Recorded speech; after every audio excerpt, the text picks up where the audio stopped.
instead na pilitin mo siyang bumalik sa'yo, ito ang gawin mo. Yes. Well, ito mga utol, karamihan din talaga is yung nagiging response ng taong iniwan ay nagmamakaawa or pinipilit yung partner na bumalik. So ito po ha, and then karamihan din kasi na palagi kong naririnig sa mga nagtatanong sa akin or sa mga nababasa ko rin na, Kuya Kiko, paano ko ba ipabalik sa akin or paano manumbalik yung partner ko sa akin na nagloko? Well, actually, binabalik ko po yung tanong na ako rin mismo ay nagtatanong muna bago ko sagutin yung tinatanong or yung mga nagko-comment.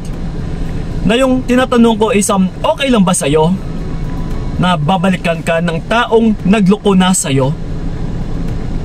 Na pinakitaan ka ng hindi ka nire-respeto? Inapakan yung pagkatao mo or yung bilang pagkababae mo? Na bago mo sana habulin yung isang tao or bago ka sana mag-effort na para bumalik yung isang tao na nagloko naman na sa'yo.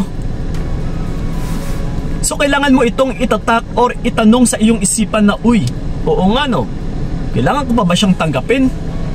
Kailangan ko pa ba siyang pabalikin? Naniloko na ako eh. Diba? So ibig sabihin, sa tanong nyo na yan is maling-mali kung paano nyo pabalikin, kung paano siya manumbalik. Kasi sa pagmamahalan din, ulit-ulit ko po ito na sinasabi na walang pilitan. Hindi mo na kailangan niyang pilitin. Kapag mahal ka ng tao, ay kusa po yan na babalik sa'yo. Nakusa po yan na magpaparamdam sa'yo. At saka, hindi ka talaga ipagpapalit or lulukohin man. So sa actions pa lang na iniwan ka or niloko ka, sinyalis po ito na hindi ka minamahal ng taong yan. So ngayon is nabibigyan ka pa ng palaisipan kung paano mo pa siya pabalikin. Yes, utol, niloko ka na. So bago mo po maisip yung gawain na ito, kung paano siya pabalikin, is dapat isipin mo talaga na niloko ka na ng taong yan, and then papabalikin mo pa ba?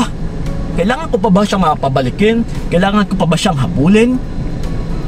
Kailangan ko pa bang tanggapin yung taong yun? Yes, na ganun sana. Hindi yung mag-iisip ka pa kung paano siya bumalik, kung paano kanya iibigin ulit. Wala kang ibang gagawin, utol, kundi wala ka talagang gagawin. Babalik at babalik po yan. Pero ang tanong, okay lang ba sa'yo na balikan ka ng taong nagloko na sa'yo? Yes. Paulit-ulit mo po yan na itanong sa iyong isipan, bago mo tanggapin or bago mo habulin yung isang tao na nagloko na sa'yo. Okay? So yun lang po mga utol.